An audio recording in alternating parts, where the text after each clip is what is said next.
Okay. Okay, so today we are going to cover topic 2. Topic 2 ni 3 minggu. Ya. Topic 2 you have 2A, 2B, 2C. 2C ni ialah about customer attitude formation and change. How are we going to form customer attitudes towards our product and services? And how, let's say dia dah ada predetermined notion tentang a product, how are you going to change dia punya attitude towards your product? Or dalam chapter ni best juga. Kadang-kadang orang kata, okay, macam mana aku nak change customer attitude towards my product? Macam mana aku nak change attitude or perception of your customer terhadap produk you? Itu je you fikir. But you terlupa satu benda. Sebenarnya, you boleh change your customer attitude dengan belief towards you punya competitor product. That is what US is doing to our palm oil, minyak sawit. Kan? Dia tak cerita pasal produk dia bagus. Dia cerita pasal produk kita tak bagus. They don't change their consumer attitude towards their product, tapi they change their consumer attitude towards our product, which is the palm oil. Itu yang saya kata, itu taktik orang. Kalau kau tak boleh change orang punya pandangan terhadap produk kau ubah pandangan orang terhadap produk kompetitor kau. So itu adalah satu contoh yang terbaik. Terbaik untuk US tapi tak baik untuk kita lah. Nanti kita akan tengok dalam chapter ni pun kita akan lihat how are we going to, what is our counter measures punya techniques untuk tackle those problem.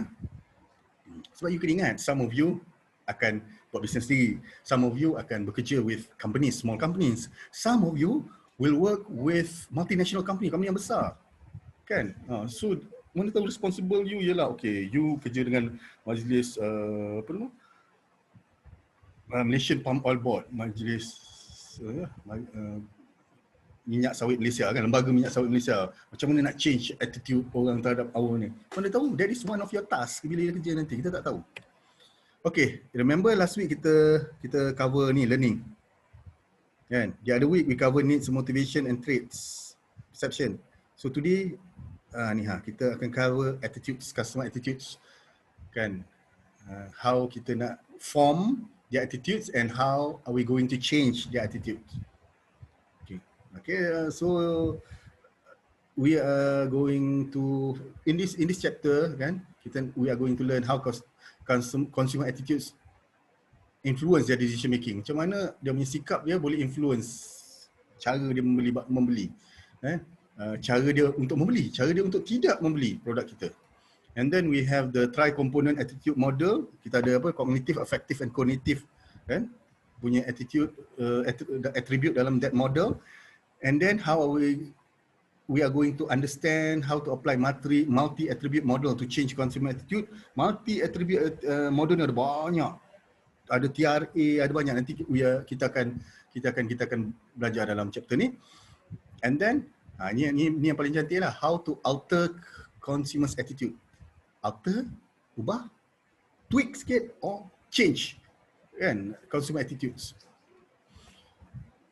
To understand cognitive elaboration and the two routes to persuasion. Macam mana nak persuade orang, macam mana nak yakinkan orang. Kita ada dua, kita ada central punya method dan juga peripheral punya method. Central tu boom, kita tembak terus to the issue. Peripheral, kita ikut tepi. Peripheral punya method. And then to understand cognitive dissonance. Macam kadang-kadang kita buat purchasing decision tu, dia against kita punya kepercayaan. Contohnya, kita ni jenis kedekut. Tiba-tiba satu hari kita beli benda yang mahal. Itu cognitive dissonance, kecelaruan ataupun kita tak match dengan belief kita. So that is called dissonance, cognitive dissonance. And then to understand how people assign causality to events. Macam mana kita nak cerita kita nak assign cost sebab kepada sesuatu benda yang berlaku. So these are things that we are going to cover. Okay. Ini kita nak belajar. Saya nak tanya you. For the following brands, so I will list all the brands, kan? Ni brands yang selalu kita dengar. Tapi yang mungkin kita gunakan, mungkin kita tak akan gunakan sepanjang hidup kita, ataupun memang kita benci, benda yang brand yang kita guna tiap-tiap hari, benda yang brand yang kita lihat kita tak pakai, kawan pakai, benda yang kita tengok brand yang kita tak pakai, kaum lain pakai. Okay, for the following brands, I've listed all the brands. Ask yourself, I like or I don't like? Saya suka atau saya tak suka? Lepas tu ada satu lagi, dia beza kan? Saya suka, saya tak suka. Tak kuat kan? Tapi boleh tak kata, saya benci. Saya benci brand tu. Pun ada juga. So, like and don't like is not that strong. I like.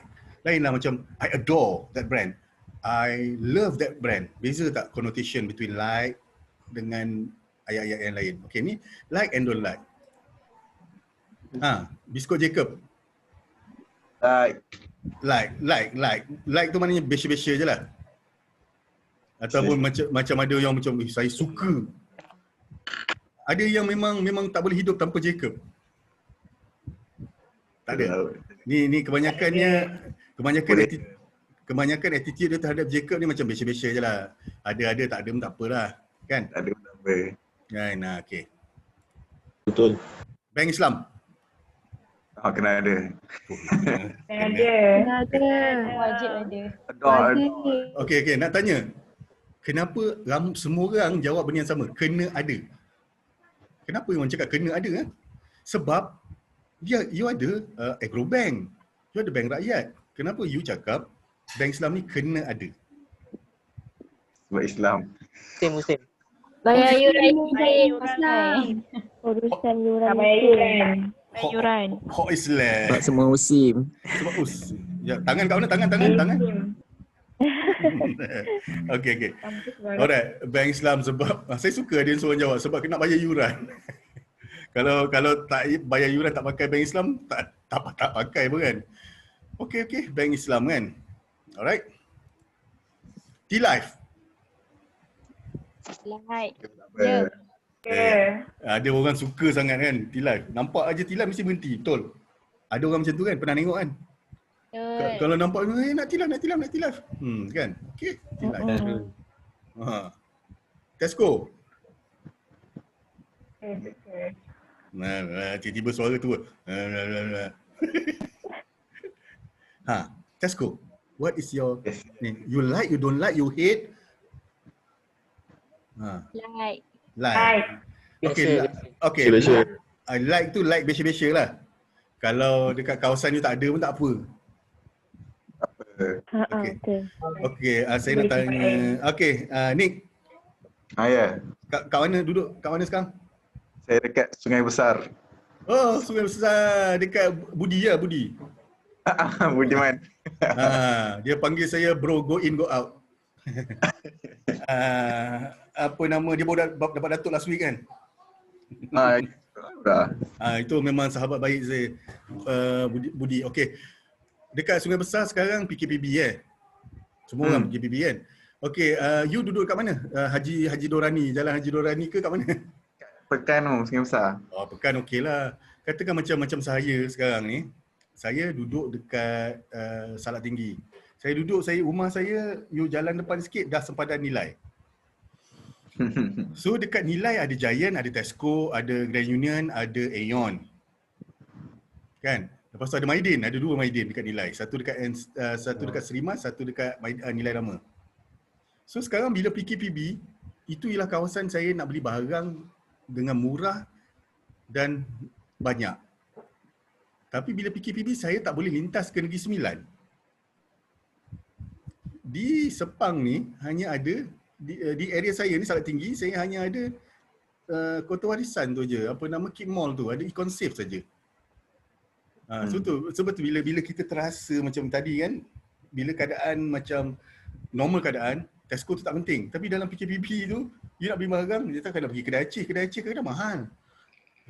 Kadang-kadang tak lengkap. You pergi kedai runcit tu, kedai barang apa semua, benda tak lengkap, betul tak? Itu yang, those are the time macam you miss, ada hypermarket. Macam saya pergi, you bayang pergi Econ Safe, beratur punya lah panjang, you nak masuk.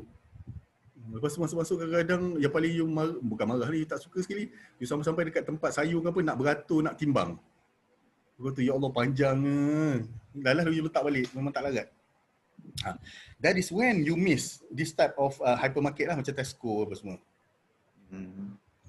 Okay.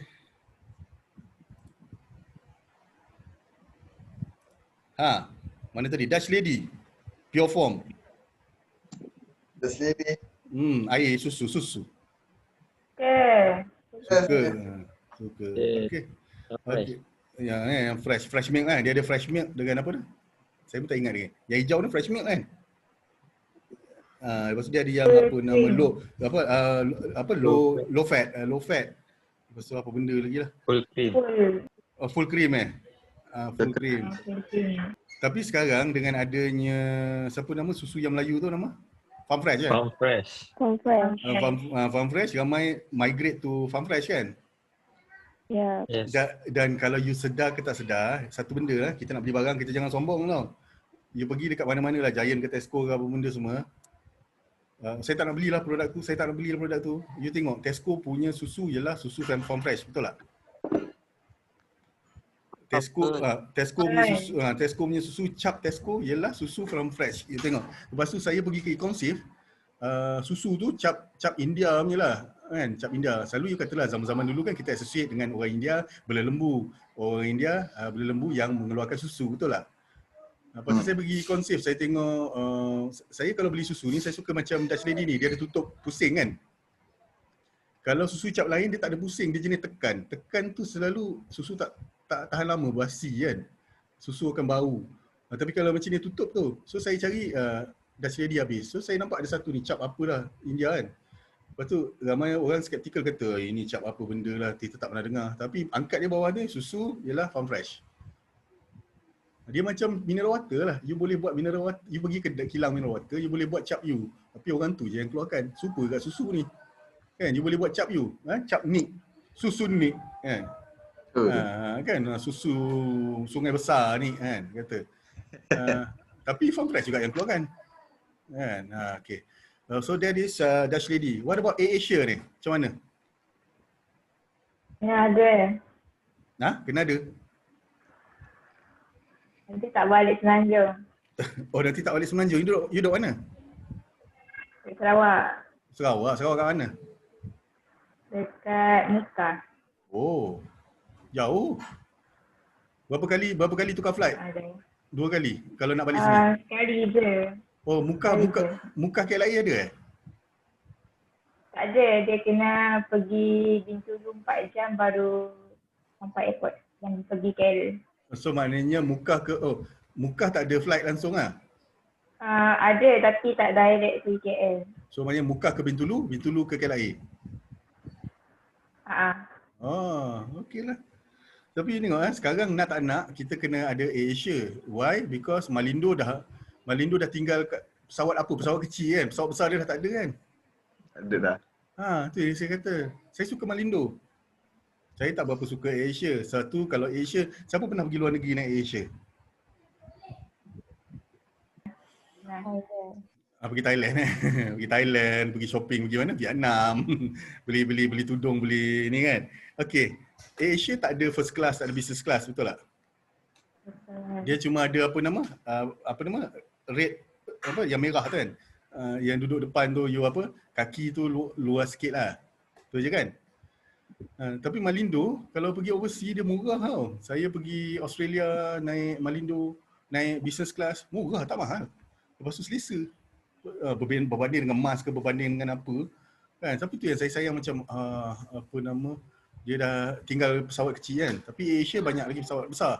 So dalam keadaan sekarang bila you nak travel jauh, you dah tak ada option lah. You nak travel dengan pesawat yang murah dan besar, AirAsia is the only carrier je yang ada. Tu tengok, kalau soalan yang sama, if you are taking this class last year, dia akan jadi lain. So macam AirAsia, tak penting lah, mungkin saya ada Malindo. Tapi sekarang, you nampak, AirAsia, alah penting. Nescafe. Siapa tak boleh hidup tanpa kopi? Siapa yang memang hantu minum kopi? Ramai Satu hari siapa nama? Siapa suka minum kopi? Perempuan suka minum kopi tak? Tak suka. Perempuan sebenarnya, perempuan dia perempuan dia tak suka minum kopi murah. Dia minum Starbucks lah. Okey, Nescafe okey, tapi you dengar saya cakap terus terang, sebab saya hidup zaman 80-an, 90-an. Nescafe dulu dengan Nescafe sekarang lain. Nescafe sekarang cair. Nescafe dulu you dapat secawan, dia punya pure dia tu macam, sekarang Nescafe macam cair. Dia dah sama macam kopi-kopi 3-in-1 yang murah. Itu kan, sebab dia nak compete in terms of harga, sebab orang lain pun jual satu paket berapa, dia tak boleh jauh sangat. Okey, Milo. Siapa suka minum apa? Milo tabur lah, apa lah. Saya. Dah ada Milo. Apa? Milo dinosaur. Lepas tu ada orang yang beli apa? Milo Cube tu. Bukan buat air, dia makan.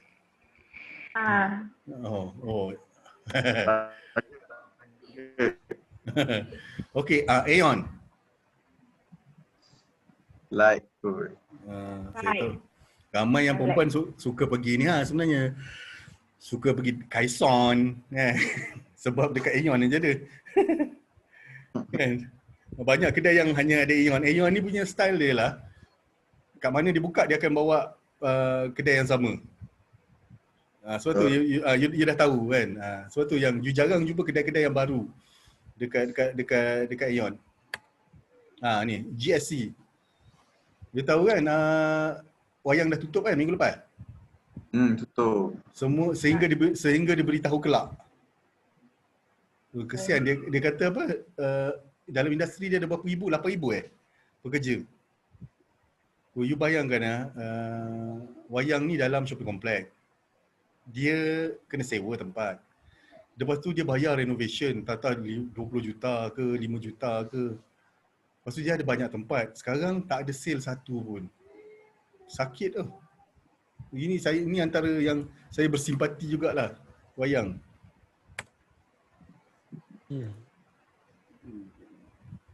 Betul. Mana tak keluar weh. Asia berapa kali nak keluar. Cadbury. Okey, ada orang dia ada preference makan apa nama? Makan coklat. Kan, sebab saya tengok Cadbury, kalau you pergi Econ Safe, Cadbury tak letak dekat bahagian coklat. Dia letak kat belakang customer service. Sebab ramai orang curi Cadbury kot. Saya pergi yang dekat Econ Safe dekat Kota Warisan. Cari Cadbury saya kata, wah. Econ Safe tak jual Cadbury. Lepas tu bila dah 2-3 kali pergi lah baru tersedar, dia belakang customer service. Maknanya, dia ada cermin tu kan kat belakang tu. You boleh, saya nak tu, saya nak tu. Okay. Kalau orang bagi you choice kan ada coklat Tango kan. You pilih coklat Tango ke Cadbury? Cadbury. Kan? Lain Tango kan? tak sedap. Macam marah lah. Tango tak sedap. Okay. Alright. Kan rasa lain kan? Okay, Tango tak sedap. Starbucks. Tak suka. Iyalah. Siapa suka Starbucks sini? Amri. Saya suka Starbucks. Saya amat suka Starbucks. Kalau Starbucks tu free. Sebab saya memang tak suka pergi Starbucks dan membeli. Saya kalau pergi Starbucks, kalau ada orang kata, "Ding, jom pergi Starbucks." Okey, kalau kau belanja. Okey, saya memang pergi Starbucks kalau orang belanja. Kalau saya bayar sendiri memang saya tak pergi. Betul tak Betul. Mahal betul. Betul. Tapi saya cakap dengan you, dulu saya duduk US dulu, saya ketagih Starbucks. Dulu Starbucks ada jual, ingat tak? Dekat Malaysia dia ada jual Frappuccino kan? Yang hari tu dia ada jual dekat 7-Eleven dalam botol. Ingat tak? Ada. Satu botol RM2, 12 dulu. Lepas tu makin lama makin kurang. Berapa ringgit Sekarang berapa Frappuccino? Dulu waktu saya dekat US, hari-hari saya akan minum 6 botol Frappuccino. Sebab Frappuccino dia letak dalam kes kertas tu, lepas tu dia letak 6 botol kan. 6 botol time tu harga dia $2 lebih ke $4 lebih ke, saya tak ingat lah. Murah zaman dulu. Dan botol dia tak besar macam dekat 7-Eleven besar ni kan. Botol dia comel lah. Bentuk sama. Saya memang suka Frappuccino. Dulu lah. Sekarang bila dah balik sini dah kerja sendiri, mahal Mami. Siapa suka Mami? Suka. Suka Mami. You tahu kan Mami ada yang apa nama Ghost Pepper tu yang limited edition warna biru. Yeah. Yes. Mami Ghost Pepper limited edition. Ada. Kan, try lah tu. Pedas betul tu. Okay, alright Mami. Ni Marlboro ni. Siapa suka? Suka. Suka? I suka. Saya dengar perempuan tadi, sorry kata suka Marlboro. Macam semalam saya tak tahu anak saya tengok TV cerita apa je, saya tanya anak saya. Nazat, oh boy. Angah, malam tadi tengok cerita apa tu yang adik tengok? Adik tengok cerita apa tajuk dia?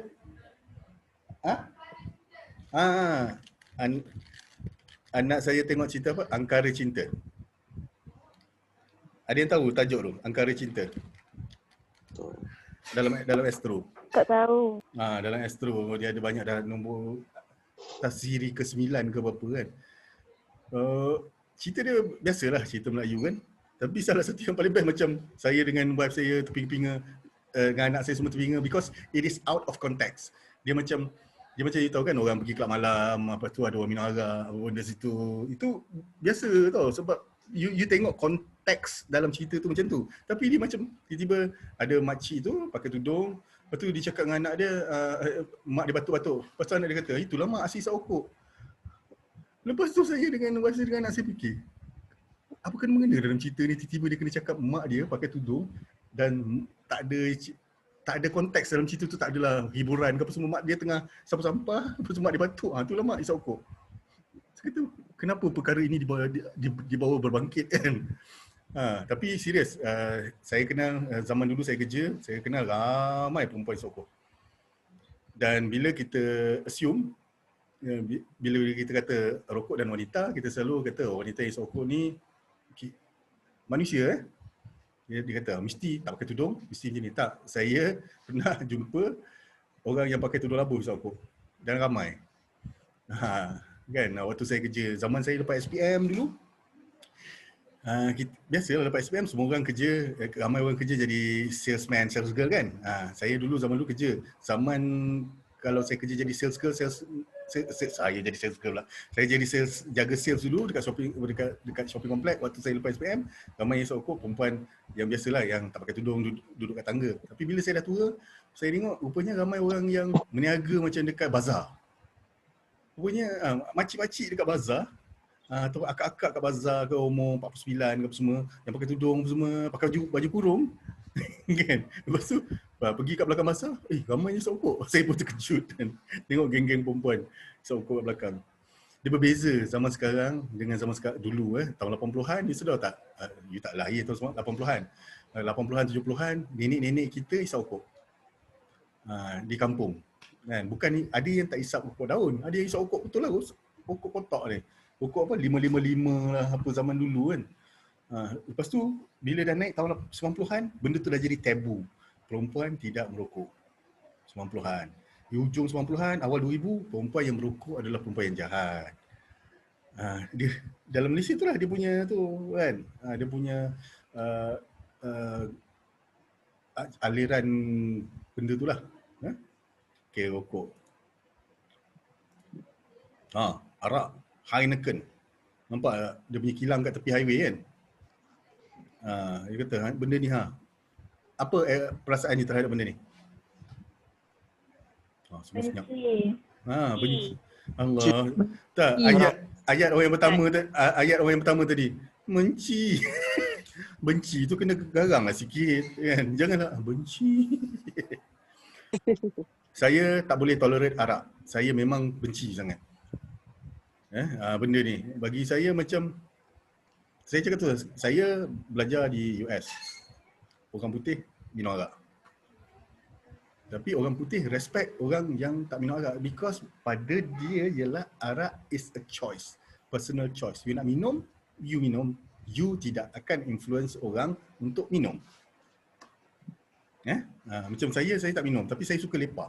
Saya suka lepak saya ni, kalau you tengok, saya memang suka kereta. Saya di US, kalau kelas ke apa, lepas kelas, saya akan duduk bengkel kereta. Kalau hari Jumaat, lepas pukul 3 lebih, orang putih akan panggil happy hour. Time tu dia akan minum tunggang langgang semua lah. Saya akan pergi bengkel, lepak-lepak dengan orang. Lepas tu, bila dia kata, Din, you want to have a drink? Saya kata, no. Lepas tu, you tahu tak apa dia orang akan cakap? Oh, dia kata, oh, that is good. Dia kata kan, we wasted a lot of money kan on this. So dia kata, I wish I can be like you. You nampak tak orang putih cakap? Hari pertama, saya balik daripada minggu pertama, saya balik daripada US sampai di Malaysia. Budak-budak kata, Din, jom lah minum. Budak Melayu Dia kata, oi, aku duduk US pun aku tak minum. Dia tahu tak apa budak-budak cakap? Ayat dia yang connotation yang mengarut. Minum tak rock lah. Saya kata, apa kena rock dengan minum? Itu saya kata, orang in Asia, ini in terms of in Asia, tak kisahlah is it, whether it is in Malaysia or in Japan ke mana, orang kita selalu kata, kita nak buat rambut pang, kita nak buat subang hidung, kita nak buat lidah tindih, ada orang minum arak, ada orang pakai baju tak apa-apa. Sebab dia kata, dekat negara orang putih tu, semua macam ni. You nak tahu tak, dekat negara orang putih tu tak macam tu langsung. You nak tengok benda-benda tu semua amat pelik dan amat rare. So saya tak tahu sebenarnya orang-orang yang kononnya berkiblatkan barat, dia kiblat kat mana tu saya tak tahu. Sebab barat tidak macam tu. Macam rarity, macam orang kata okey budak pang ramai apa semua kan. Nampak tak kita di Malaysia nampak dia macam pelik. Macam pelik You nak tahu tak, kalau you pergi US, orang US pun tengok benda tu pelik. Sebab benda tu is not a common thing. So saya kata, kadang-kadang kita terlalu melihat tinggi ke barat. Macam budak-budak Melayu yang nak jadi jahat, yang minum arak, yang apa benda semua. Dia nampak macam, orang putih ni agung. Padahal orang putih nak berhenti daripada buat benda tu. Ni tazkirah. Okey lah, ni macam genting kasino. Nampak lah, genting kasino. Apa pendapat you? Benci. Kita suka pergi genting kan, tapi kita tak adalah masuk kasino. Betul? Nah, sebab ingat kasino ni ialah tempat orang berjudi. Ingat tak? Inamal khamr, tadi kan? Nampak tu, dalam tu pun ada perkataan arak, judi. Judi ni selalu orang akan cakap perkataan judi ni is bukan addicted pun, sekali je nak try.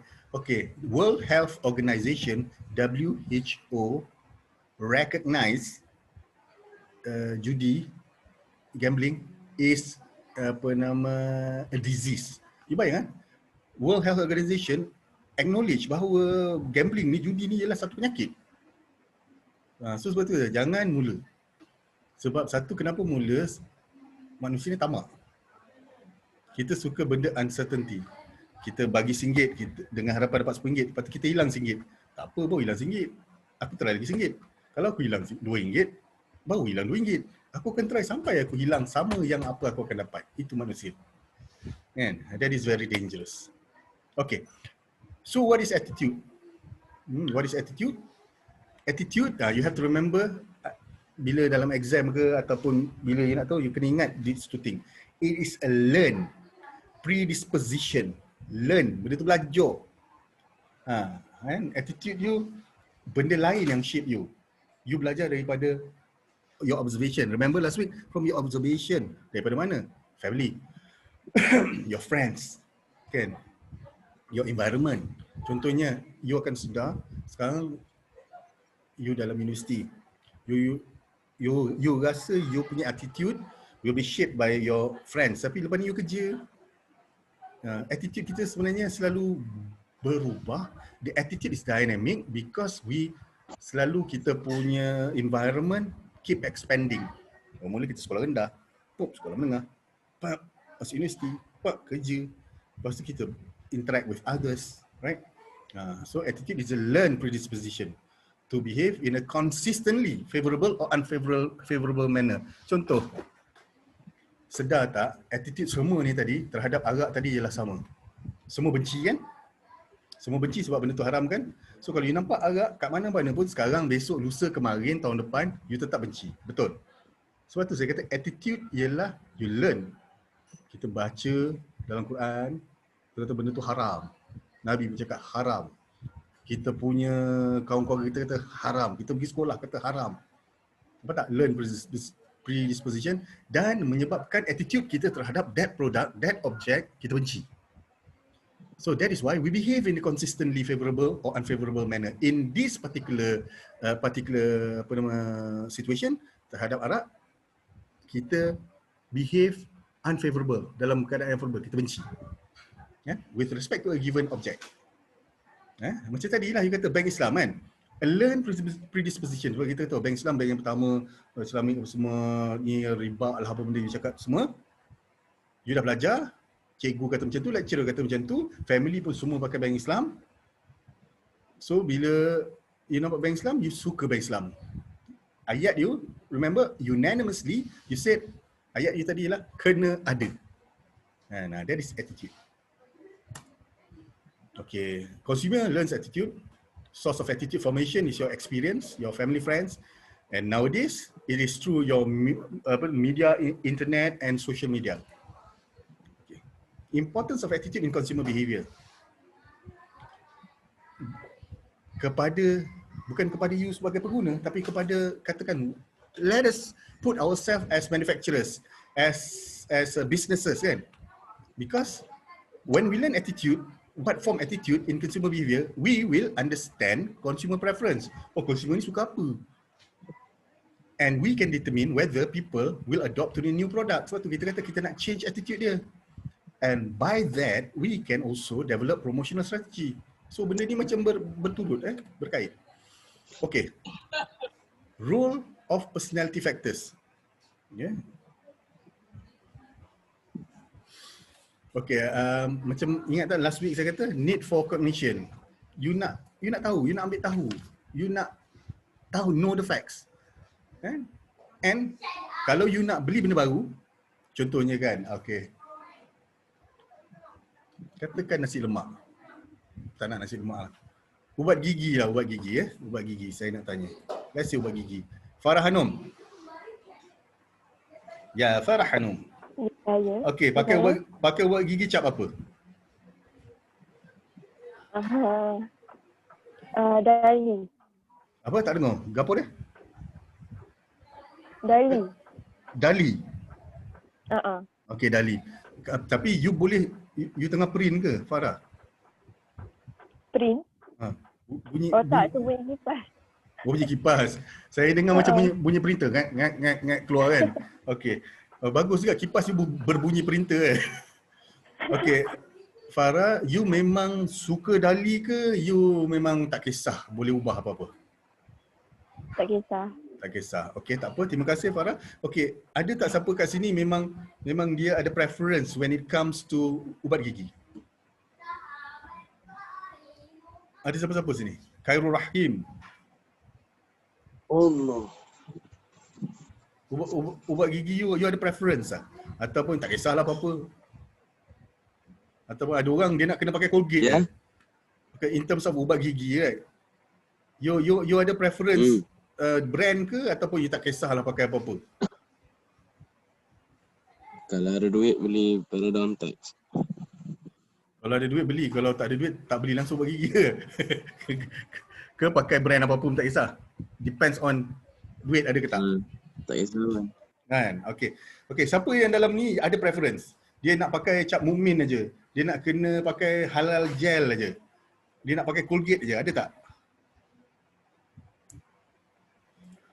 Ada. Siapa?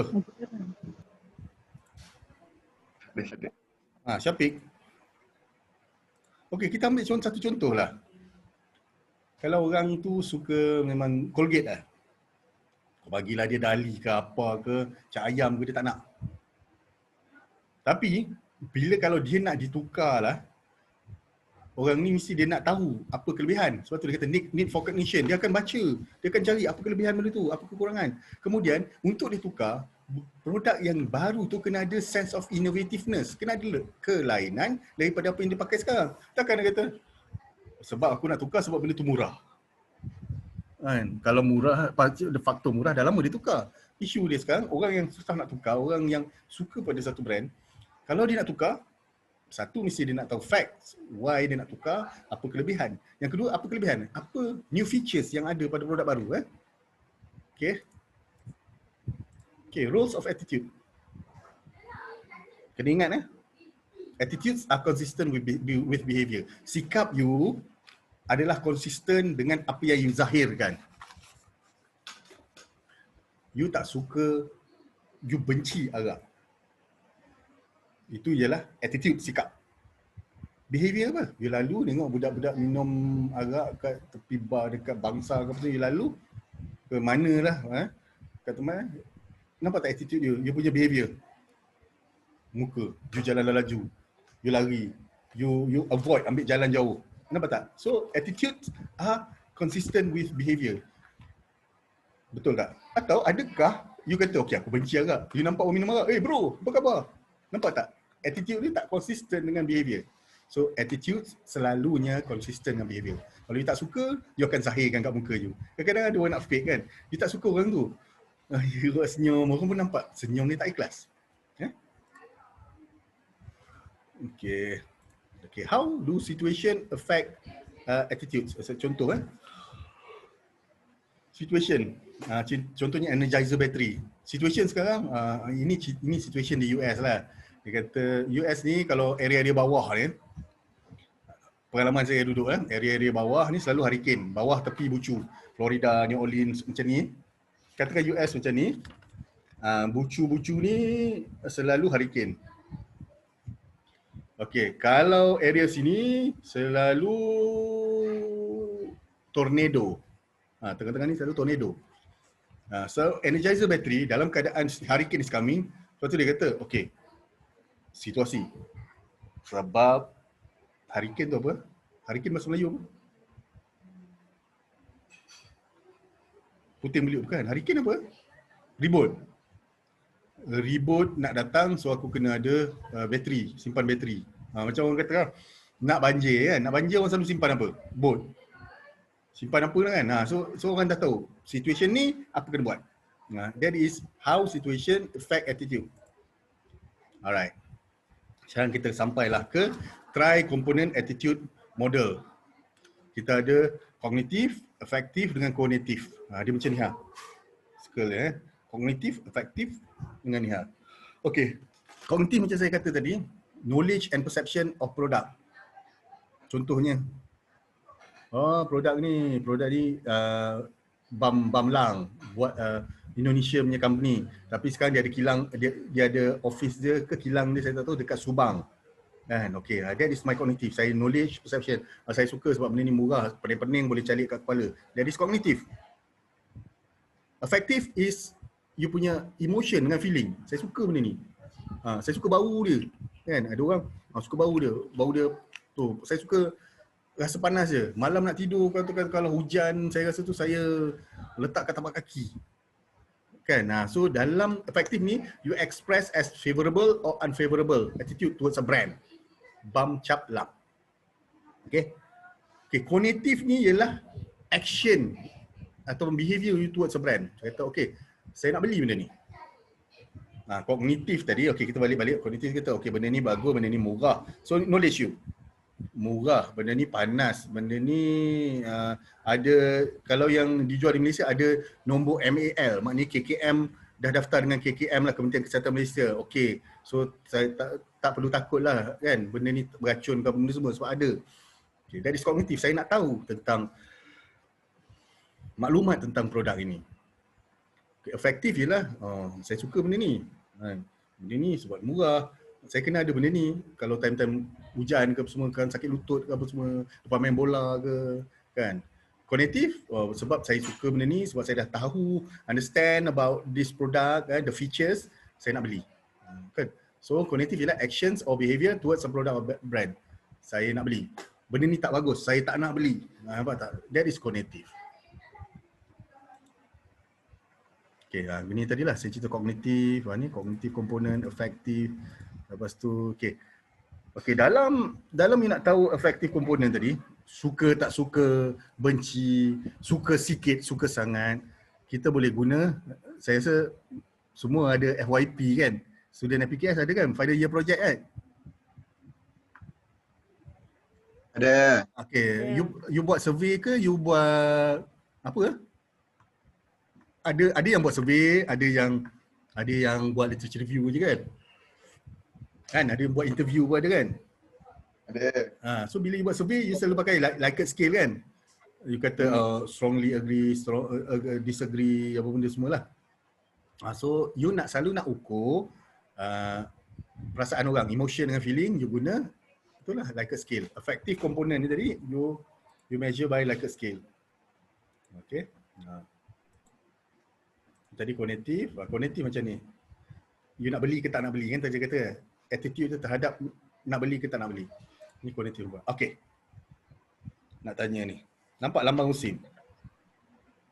Nampak jangan marah. Adakah kamu suka atau tak dengan musim? Okay. Betul. Apa? Saya tak nampak Saya muka. Saya pun tak nampak muka.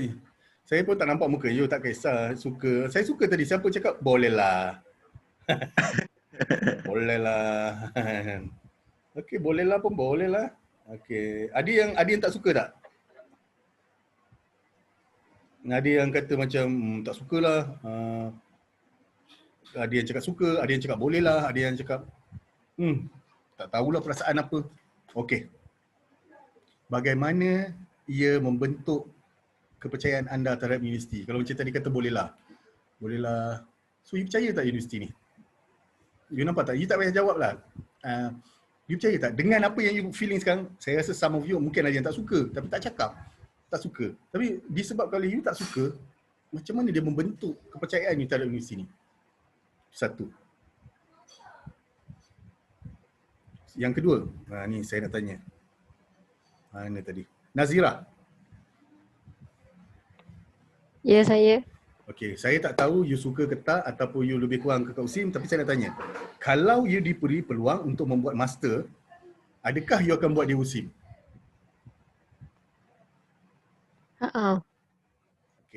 Okey, terima kasih. Sakinah. Ya, Sakinah. Ya, sir. Jikalau anda diberi peluang untuk membuat master, adakah anda akan buat di Usim? Tak pasti. Tak pasti. Dah, tak apa, saya tak marah. Okey, saya nak tanya Farhah.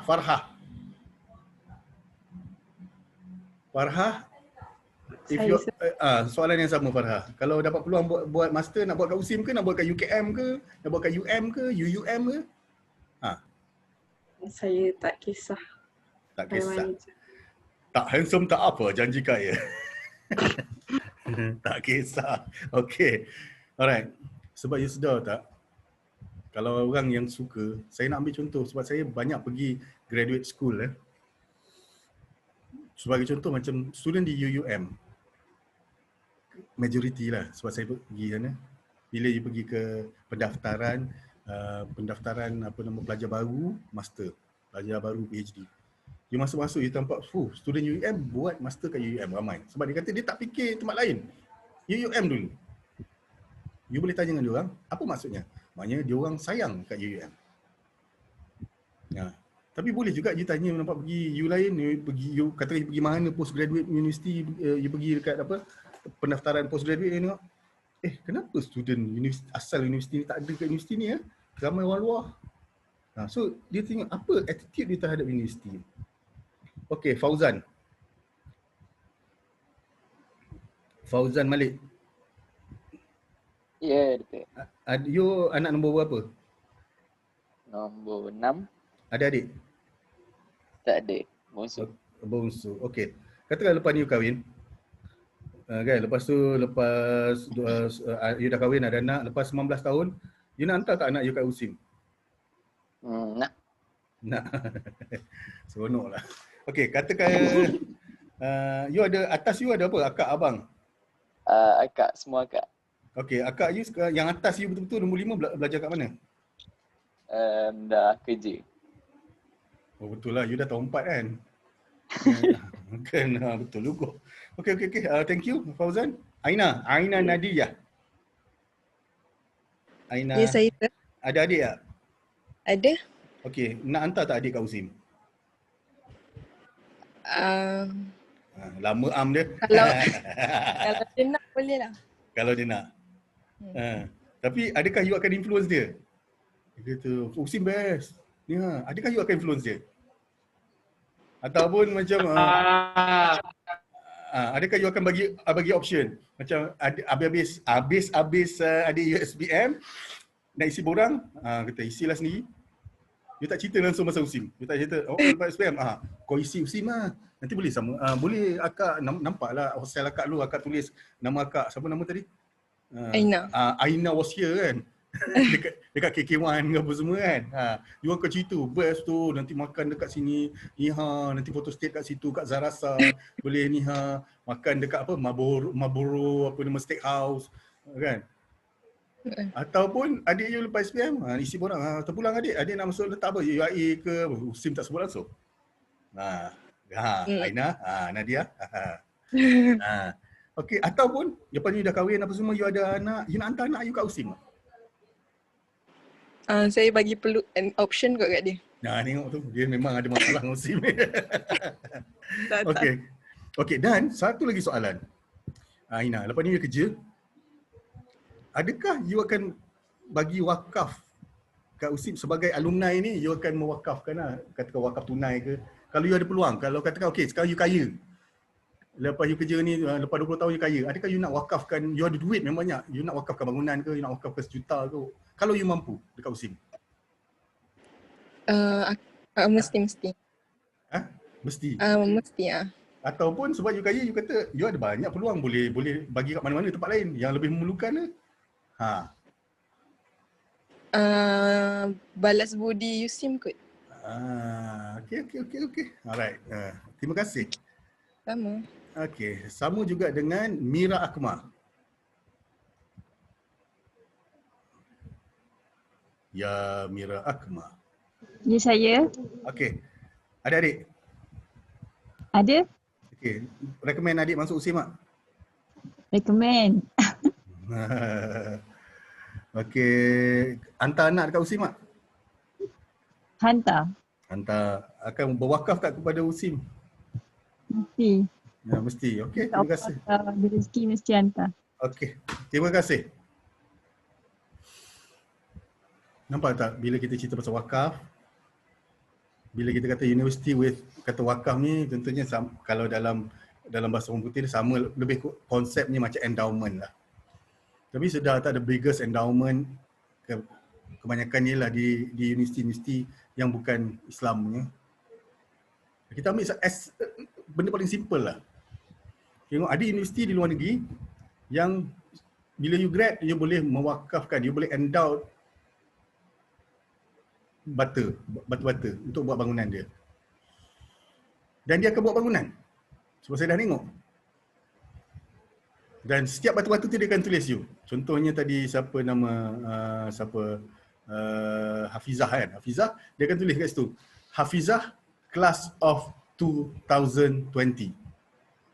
So bila dia buat bangunan kan semua orang meng-endowkan seorang satu batu. Satu batu saya tak ingat, $150 kan harga dia. Sebenarnya boleh buat pun dekat Malaysia. Kan, you wakafkan batu. Kan, so katakan saya nak 10 batu, sebab saya bayar 1,500. So ada 10 batu tu nama you lah. Hafizah, dekat batu tu tulis Class of 2020. So bila orang balik kan, you ada anak semua balik, tu nampak mak punya bangunan tu, ni mak punya part tu ada kat situ, nama mak. You nampak? Sikap kan. Tapi kalau orang tak suka tempat tu, kalau orang tak suka USIM, tak suka apa, dia takkan hantar anak dia, takkan hantar adik dia. Adik lepas SPM, kau masuk UIA. Nak wakaf, aku baik wakaf kat tempat lain. You nampak tak? Sebab tu dia kata attitude you kan terhadap tu. Kalau you tak suka, behavior you pun akan reflect pada behavior you. Okay. Okay.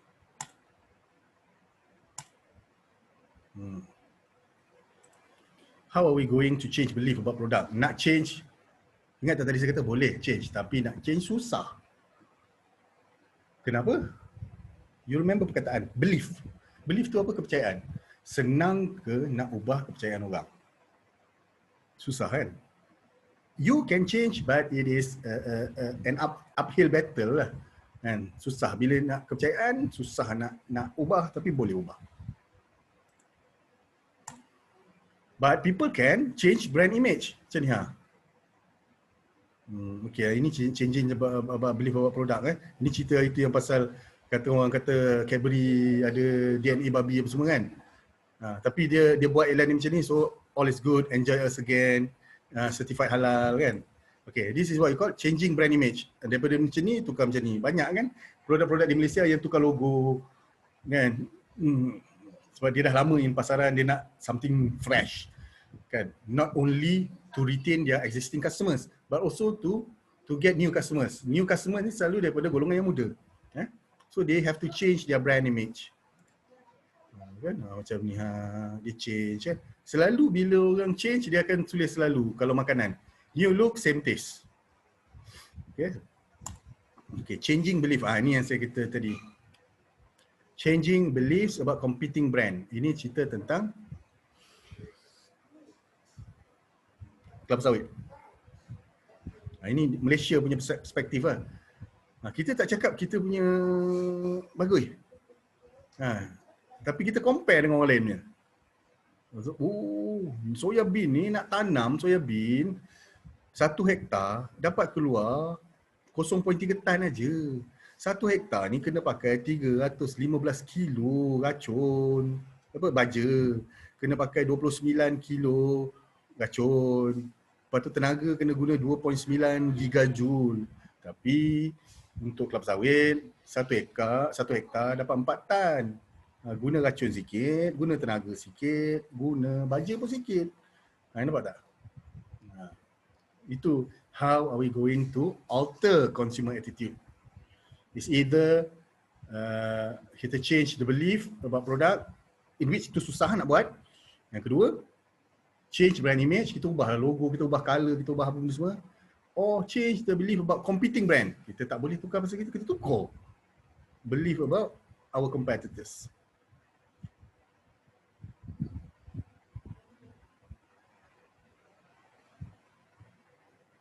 Okay. Tadi kita cerita try komponen kan. Kita ada cognitive, affective, cognitive. Sekarang kita nak cerita tentang how to apply multi-attribute models to change consumer attitude. Okay, attitudes toward object punya model. Okay, consumer evaluation ni. Macam mana consumer evaluate, menilai satu produk itu dan kepentingan dia terhadap produk tu. Sebagai contoh, attitude towards object ni dia ada 2 benda. Sejauh mana produk tu ada ciri-ciri tu atau tak. Contohnya, you nak pergi beli air. Air tu, you haus. You nak beli air. Air tu cap Coca-Cola. So, attitude towards object model ni ialah sejauh mana produk tu ada ciri-ciri yang boleh hilangkan haus tu. Itu satu. Yang kedua ialah kepentingan ciri-ciri itu kepada pengguna. So you kena ingat 2 benda yang penting attitude towards model ialah satu, sejauh mana produk tu ada ciri-ciri yang you perlukan.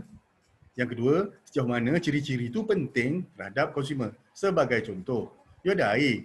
Tapi air itu you minum makin dahaga. Tapi air itu bila you kilat karat boleh jadi kilat. Ingat tak yang kedua? Penting tak ciri-ciri itu terhadap consumer? Tak. So, benda itu tak penting. So, dia kata yang bagus ialah produk tu, saya haus, produk tu hilangkan dahaga saya. Dan menghilangkan dahaga ialah ciri-ciri yang paling penting saya nak daripada produk tu. That is attitude towards object model. Okay. So, macam mana kalau attitude towards object model, macam mana nak ubah orang tu punya perception? Satu, kita add an attribute, kita tambah lagi satu fungsi, satu lagi features. Lepas tu kita change perceived importance of an attribute. Contohnya macam air tu minum tak berapa hilang dahaga. Tapi dia kilatkan karat tu bagus. So you change, dia kata kepentingan hilangkan karat ni lagi penting daripada hilangkan dahaga. Lepas tu kita change the perceived importance of an attribute. Seperti dia kata tadi, attribute tadi tak penting kan? You jadikan penting kat customer tu. Or you can also develop a new product. Apa tu? Nescafe baru.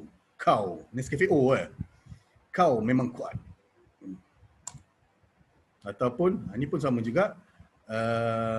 You nak change, ni tadi apa? Satu ialah you develop new product. Yang ni you change you perceive importance of an attribute macam ni kan. Dia kata orang kata tak halal, faham? Dia tunjuk Jabatan Mufti Negeri Selangor beri status harus untuk pelaburan PNB dan ASB berdasarkan maqasid syariah. Okey. Lepas tu ada banyak lagi teori in multi attribute model. Dia ada TRA. Ni kalau you tanya lecturer you yang buat PhD, kan ramai orang guna TPB, TRA, Theory of Reason Action. Kenapa? Sebab orang tu buat sesuatu. Ni bukan setakat beli barang. Orang tu buat sesuatu. Kenapa orang tu tidur? Kenapa orang tu makan? Kenapa orang tu beli X50 berbanding X70? Kenapa orang tu pakai iPhone tak pakai Samsung? Okay. Theory of Reason Action. Lepas tu ada theory trying to consume ataupun attitude towards the ad model. Ini ada banyak multi attribute model yang lain. Okay, contoh ni. Kita pergi satu-satu. Multi attribute model yang pertama ialah attitude towards the object. Ini yang tadi kita cerita. Kemudian attitude towards behavior. Apa attitude towards behavior tu? Ialah attitude towards the brand itself. How do I feel about buying this brand? Apa rasa saya kalau saya beli iPhone 12? Attitude saya tu. Saya berfikir kalau brand ni boleh menyebabkan saya glamour, saya menjadi tumpuan. Ataupun brand ini boleh memberikan saya, memenuhikan segala keperluan saya kerana saya memerlukan semua function dalam iPhone. Okay, that is attitude toward behavior, in which it is also attitude towards the brand. Lepas tu you have the theory of reason action. Okay, dalam theory of reason action ada tadi tri-component attitude model. Ada cognitive, affective and cognitive. Kemudian dia ada normative belief. What is normative belief? Dia kelakar sikit dah. You rasa apa yang orang nak you buat. You rasa apa yang orang rasa you perlu buat. That is normative punya ni lah. Punya belief. Macam you masuk USIM. You rasa mak you sebenarnya suruh you jadi ustaz. That is normative belief. You believe apa orang perceive pasal you. Apa society mold you to become. So itu yang menyebabkan you motivate untuk comply dengan norms. Orang dah cakap macam tu, kau ni kena jadi ustaz, aku pun jadi ustaz lah. Okay, lepas tu you have the theory of trying to consume. Theory of trying to consume. So ialah sama macam attitude to behavior tadi. Tapi dia ada personal impediment. Impediment ni apa? Halangan. Apa yang menghalang you daripada consume benda tu. So you kena atasi apa yang menghalang daripada segi personal ataupun environment. Apa yang daripada segi environment, apa yang menghalang you daripada beli barang tu. Satu personal impediment, saya nak beli iPhone tapi saya tak ada duit. Saya nak beli iPhone tapi saya ni dah jenam. Apa guna iPhone kat saya? Saya nak beli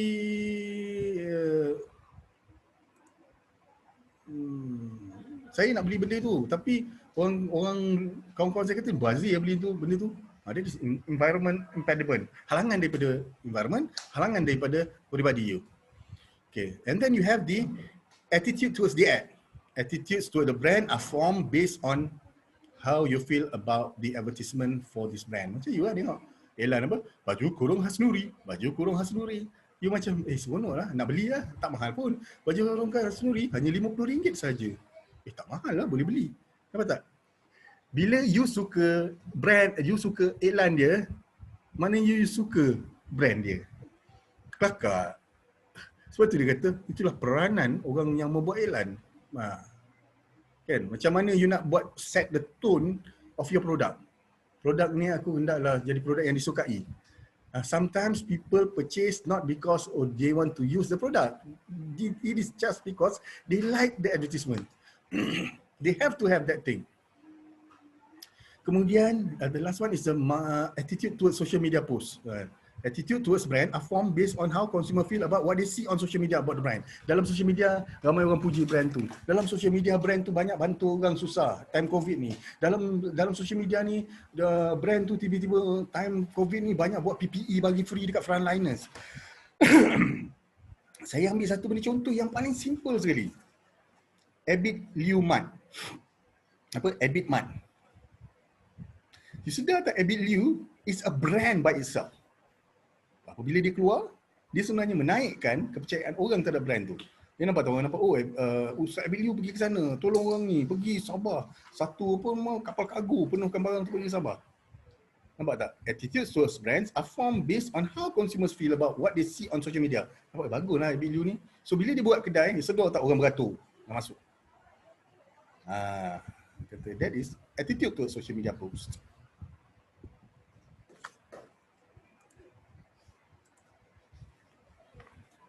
Okay. To understand how to alter consumer attitude, macam mana nak alter. Okay, you ada utilitarian function, you ada ego defensive function, you ada value expressive functions. Kan, you ada knowledge function.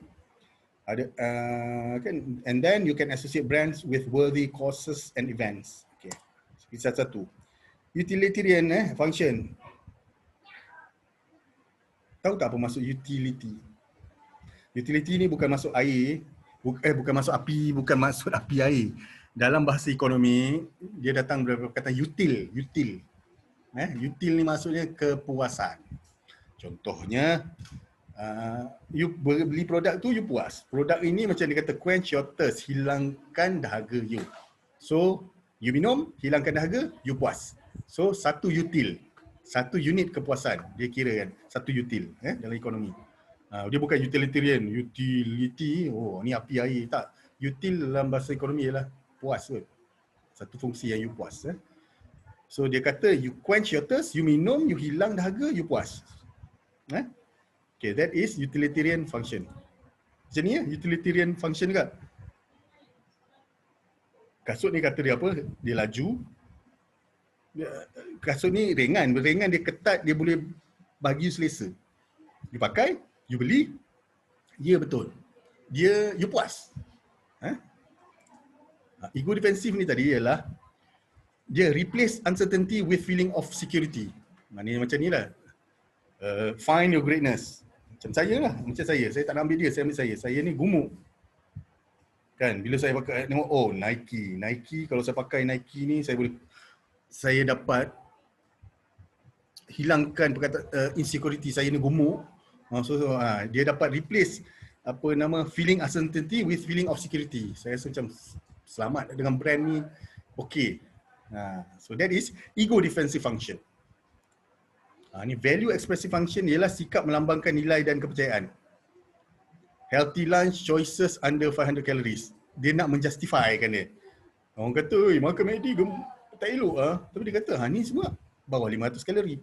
Value, nilai, expressive function. Ataupun contoh, yang lepas tu, yang tadi kita ada utilitarian, ego defensive, kita ada value, value expressive, dan kita ada knowledge function.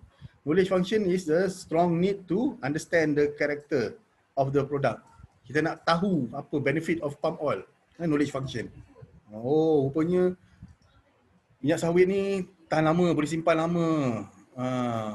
Kan, resistant to oxidation, dia tak ni lah kan, tak berubah warna lama, dia tak melekit dekat dinding, dia 100% trans fat free.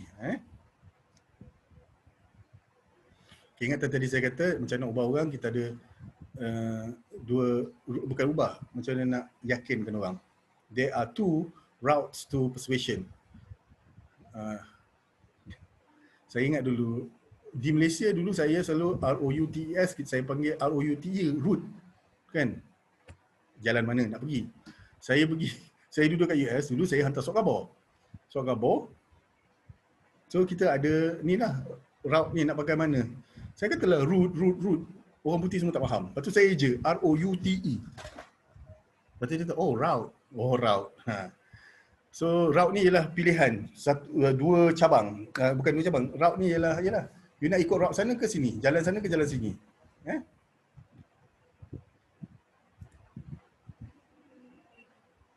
Okay, elaboration likelihood model. Dia kata sikap boleh berubah dengan salah satu daripada dua cara untuk meyakinkan orang. Satu ialah central route or a peripheral route. Ada dua jalan nak tukar orang. You boleh pilih central route or peripheral route. So what is a central route? Nampak ni? Persuasive message. Message kita nak yakin orang. Audience tu kena pastikan, okay. Bila you nampak audience tu jenis yang memang motivated, you kena guna central route. Kalau you tengok audience you tak motivated, jenis tak banyak berfikir, you guna peripheral route. So how to process, yang ni you bagi kena bersungguh-sungguh, you kena ada bagi message yang dia kena berfikir, apa benda semua. Kemudian untuk yang orang yang tak motivated ni, you kena bagi low effort. You kena bagi message yang relate dengan benda lain. Maknanya you tak direct macam belilah ni fakta tak. You bagi dia yang senang sikit, yang macam contoh you bagi lawak, you bagi contoh, dia kan. Tapi dalam persuasion ni untuk orang yang not motivated, perubahan dia ialah sekejap je. Ya betul. Kalau you jumpa dengan orang yang tak ada motivasi, you nak suruh dia beli barang apa semua, you boleh ubah dia, tapi ubah dia sekejap je lah. Tapi as a seller, sebagai business owner, sekejap tu pun penting, betul? Dia dapat beli barang you. Bukan ni, central route tadi, high involvement. You kena fokus pada orang you nak ubah tu. Consider thought and cognitive processing. You kena bagi dia maklumat. Lepas tu, dia orang, macam mana ubah dia orang, perlu melalui attribute based information. You kena cerita pasal ciri-ciri. Produk tu ada ciri-ciri, you kena cerita setiap ciri yang ada. Kemudian, you have to involve high quality argument. Ingat, siapa yang nak guna central route punya persuasion punya ni, satu, orang tu perlu knowledge, product knowledge orang tu kena power. Sebab it will involve arguments. Banyak orang tanya, kalau macam ni. So, you kena pastikan orang yang you hantar tu, untuk bagi tu, kena orang yang ada yang memegang maklumat dan berpengetahuan serta berpengalaman. So you kena exert effort to learn, comprehend and evaluate orang tu. Okay, cuba you evaluate ni dengan ni ha. So maknanya you challenge you punya sebab. Dia bagus tau. Kadang-kadang you jumpa orang yang highly motivated dengan yang orang tak motivated kan. Orang yang motivated, you cerita pasal ni dia akan argue you, tapi argue bukan untuk menjatuhkan you. Dia argue for the sake of argument, yang for the sake dia nak dapatkan fact lebih banyak. Sebab saya kata, you kena ada fact itu kena strong. Berbeza dengan orang yang tak ada motivation, ni yang masalah. Bila dia tanya bukan dia nak tahu. Dia tanya macam dia nak argue dengan you untuk menjatuhkan you. You datang kan. Siapa lah penceramah ni. Lepas tu penceramah ni cakap macam tu lah. Dia kata penceramah ni teruk lah. Aku hentam lah dia. So tu dia beza. So you kena cerita dengan orang tu, yang orang yang highly motivated tadi. Okay, produk ni ada 20 ciri. You kena terang satu-satu. Lepas tu you akan expect ada argument. In which argument yang bagus, bukan argument yang tak bagus. Kemudian tu you kena push dia to learn, comprehend and evaluate. Sebab itulah orang-orang yang macam ni, you kena bagi comparative add. Bukan setakat baling kita punya fakta, tapi kita baling kita punya fakta dengan fakta our competitors. So kita influence. Macam tadi yang pasal minyak kelapa sawit kan. Lay out our data, our facts, but at the same time kita lay out juga facts orang lain. But we have to make sure that kita punya produk ni ada features, ada attributes yang bagus lah. Okay. Peripheral route ni pula, ni untuk you masuk you nak ubah orang yang motivation rendah. Little involvement, you tak perlu put a lot of effort. Sebab you tahu motivation dia rendah. You are there not to change or to spike up their motivation level. Okay. So low involvement, little thought and little information processing. Kita tak boleh lah bagi banyak sangat info. Bang, ni ada 20 ciri-ciri yang pertama ni. Orang memang tidur terus. Ataupun kalau this penerangan ni makan masa satu hari, selepas lunch tak ada orang masuk. Okay. So, ni sebenarnya dia punya sesi perlu jadi light, tapi you kena repeat. Sentiasa ingatkan orang. Oh, ingat. Lepas tu, passive processing of visual cues. Kena tunjuk gambar. Bagi dia orang relax, tunjuk video. Kan?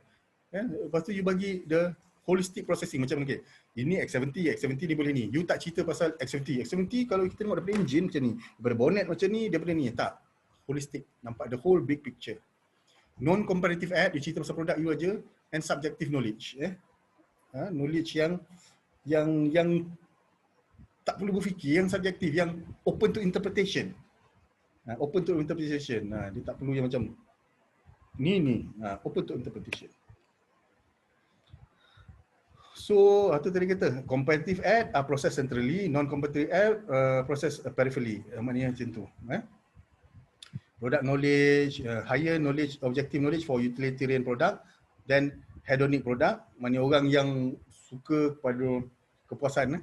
Bukan hedonic yang suka spend on apa-apa. Saya suka beli ni, tak puas beli kan, dia kan, tak puas beli. Alright. Okay, ataupun cantik higher subjective knowledge, imagery. Tadi kan saya kata untuk orang yang lowly motivated, kita bagi yang imagery, banyak gambar, kan? Then utilitarian product. Okay, last sekali is cognitive dissonance and resolving cognitive conflict. Cognitive dissonance macam tadi lah, you beli tapi you menyesal ke? Selalu tak beli macam ni. Selama ni you tak, sometimes because of impulsive buying. Macam ni apa nama? Sebelah kan. Lepas beli, menyesal. Kan, dissonance. Selalunya berlaku post purchase dissonance, lepas beli baru menyesal. Satu bukan menyesal, satu menyesal macam aku selama tak beli ni, ataupun you settle benda yang terhadap benda yang lebih rendah daripada tu. Kata, lah aku mampu beli yang mahal sikit, kenapa aku beli yang murah itu? Kau boleh tahan pun lama. So macam mana nak reduce post purchase dissonance? Macam minggu lepas kita belajar, kita kena juga, ada orang dia akan rationalize decision. Alah, kenapa aku beli mahal ni? Tak apa, setahun sekali je. Ataupun kenapa aku beli murah ni? Kenapa aku beli yang murah kualiti rendah? Tak apalah sebab dia murah sangat, dia rosak pun tak apa. So rationalize the decision. And then you also going to seek advertisement that support your choice. Dah terbeli kan? You carilah advertisement yang support pembelian you. Support your decision. Or you sell friends on the positive features of the purchase. You rasa bersalah, you beli, you cerita kat kawan you. Contohnya, you beli kereta. Kereta ni selalu rosak. Kan? Tapi dah beli kan? You cakap kawan you, tapi kereta ni bagus satu je lah. Aku suka sebab dia jimat minyak. Nampak? You sell friends on the positive features of the, padahal tapi kereta ni cepat rosak, tayar cepat botak, alignment lari, engine cepat terbagai. Tapi yang you cerita kat kawan ni hanya features yang jimat minyak. Ataupun you dah beli kereta ni selalu rosak. Nombor 4, you seek reassurance from satisfied owner. You pergi carilah contohnya grup club kereta ni kan, you cari orang yang puas hati kata. Macam mana bang, okey kan kereta ni? You tak jumpa dengan orang yang tak puas hati, orang yang nak bakar je kereta dia kan. You akan jumpa orang yang macam mana bang? Oh okey, you akan duduk dengan orang macam tu je. You seek reassurance from satisfied owner. Macam you dah beli, you dah terbeli. Lepas tu orang semua kata, kenapa kau beli kereta ni? Kereta ni teruk gila. Lepas tu dia kata, alamak, takkan nak meratap kan? Tak apalah, kita cari orang yang satisfied owner. Kan? Okay. To understand how people assign causality sebagai contoh, blame or credit to events. Maknanya satu yang kata, baguslah. Atau dia kata, ni sebab salah ni lah. Kita ada self-perception, attribution, nanti saya akan terangkan, defensive attribution, foot in the door technique, door in the face technique. Okay, senang aja. Yang bawah ni foot in the door technique. Apa maksud foot in the door technique? Ingat tak zaman dulu? Zaman dulu, saya tak tahu lah zaman dulu. Ada orang dia buat marketing kan, dia ketuk-ketuk pintu rumah. Orang tu buka ya. Orang buka pintu je, you sendal kaki you dekat pintu tu. So maknanya kalau orang tu kata tak suka, dia tak boleh tutup. Sebab dia kata dia tahu ada kaki orang kat situ. Takkan dia nampak dia nak akan slam the door. Maknanya nak tak nak, sedar tak? Okay, kalau you buka pintu rumah you, ada orang ketuk, you buka je pintu, orang tu terus masukkan kaki dia satu kat tepi. Adakah you akan slam the door? Tak kan? Sebab you nampak ada kaki orang. So dia kata, you akan buka pintu. That is foot in the door technique. Door in the face technique ni ialah, muka tak tahu malu. Door in the face technique. Muka ada kat depan pintu, orang buka ada kat depan pintu. Saya kan, okay. So, jam kat atas rumah saya salah.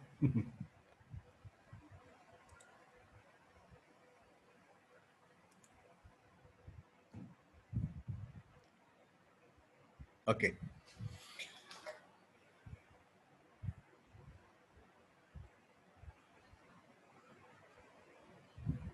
Okay. Alright, so ada apa-apa soalan tentang kelas hari ini dan tentang your assignment? Saya check. Ada yang dah hantar assignment belum? It's supposed to, the due date is today, right? For your group assignment. Saya tengok sekejap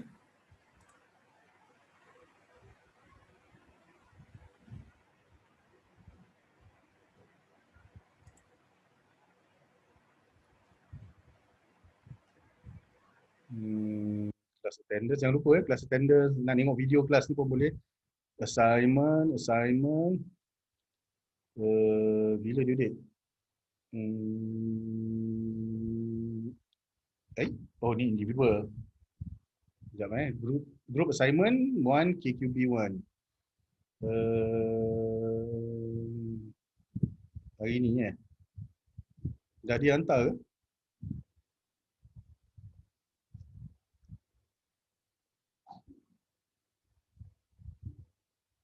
Oh dah ada orang hantar? So mana semua dah hantar?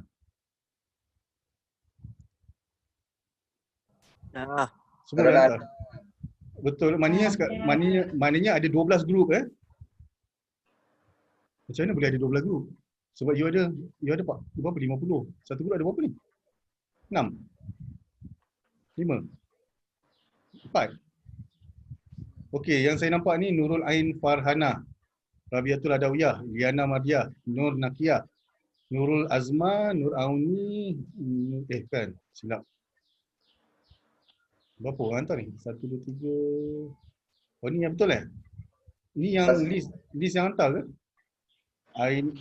Aina, Nadia, Nur Rashuhada, Muhammad Amirul, Nur Sakinah, Siti Farah, Nurul Farah. Ini 12 orang ni je yang hantar. So this is the 12 group ni lah. Confirm ada 12 group je sebab sekarang petang kan saya terus tanda je. Confirm. Okay, thank you lah. Ada lagi. Wah, berapa banyak group Sebab I told you there should be 5 in the group. So there are 40 something, 50 of you. So saya check je berapa sebenarnya you ni. Courses je. Mana tadi? Ada 12 orang dah hantar. 12 group dah hantar. Sekejap I access, saya nak tengok berapa sebenarnya. Sebab saya kata grup 5 orang ni macam dah berlebih. Kalau 5 kali 12 dah 60. And some of you told me that ada lagi grup lagi. Jadual waktu kuliah. Sekejap saya tengok berapa orang kelas ni. Hari tu 52. KQB1. Maybe ada grup yang sama terhantar lagi kot. Okay, there are 53 of you. So, okay, semua grup dah hantar. Ada grup yang tak hantar lagi tak? Nak tanya ni? Ada. Ada. Macam mana boleh ada? Sekejap tak apalah, tapi whatever happen, kena hantar hari ni jangan hantar besok. Di hari ni you punya deadline untuk kelas ni ialah hari ni je. So is there any questions? Lepas ni ada kelas lagi kan? Okay, tak apalah. So tak ada question apa-apa remember next week you punya individual assignment. Buat elok-elok. Okay. Okay, so kita akhiri we end our class today with tasbih kifarah and surah al-Asr.